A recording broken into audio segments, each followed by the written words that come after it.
नाशिकच्या तपोवन मैदानामध्ये महायुतीचा महिला सशक्तीकरण मेळावा होतोय। मेळाव्याला मुख्यमंत्री शिंदेंसह दोन्ही उपमुख्यमंत्री उपस्थित राहणार आहेत। विधानसभेआधी सरकारी योजना जनतेपर्यंत पोहोचवण्याचा महायुतीचा यामधनं प्रयत्न दिसतोय। तर नाशिकमध्ये होत असलेला हा मेळावा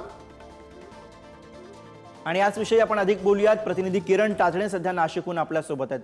किरण, नाशिकमध्ये आज तपोवन मैदानात महायुतीचा महिला सशक्तीकरण मेळावा, कशी तयारी दिसतेय, कसं नियोजन?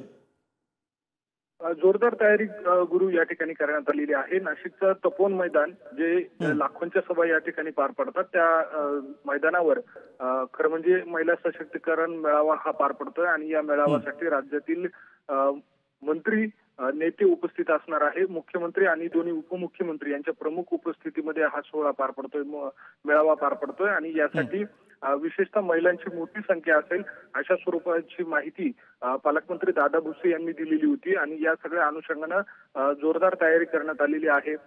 याच सगळ्या काळामध्ये जर बघितलं तर सत्ताधाऱ्यांकडनं विशेषतः लाडकी बहीण योजना याचं जोरदार ब्रँडिंग राज्यामध्ये ठिकठिकाणी केले जात आहे। वेगवेगळ्या स्वरूपाचे मेळावे घेतले जात आहे आणि त्याचाच एक भाग म्हणजे महिला सशक्तीकरण मेळावा आणि या मेळाव्याच्या माध्यमातून पुन्हा एकदा महायुतीचे तिन्ही नेते एका व्यासपीठावर दिसतील आणि विरोधकांकडनं जे आक्षेप घेण्यात येतात, ज्या टीका करतात त्या टीकेला देखील या मेळाव्यातून उत्तर देण्याचा प्रयत्न होईल।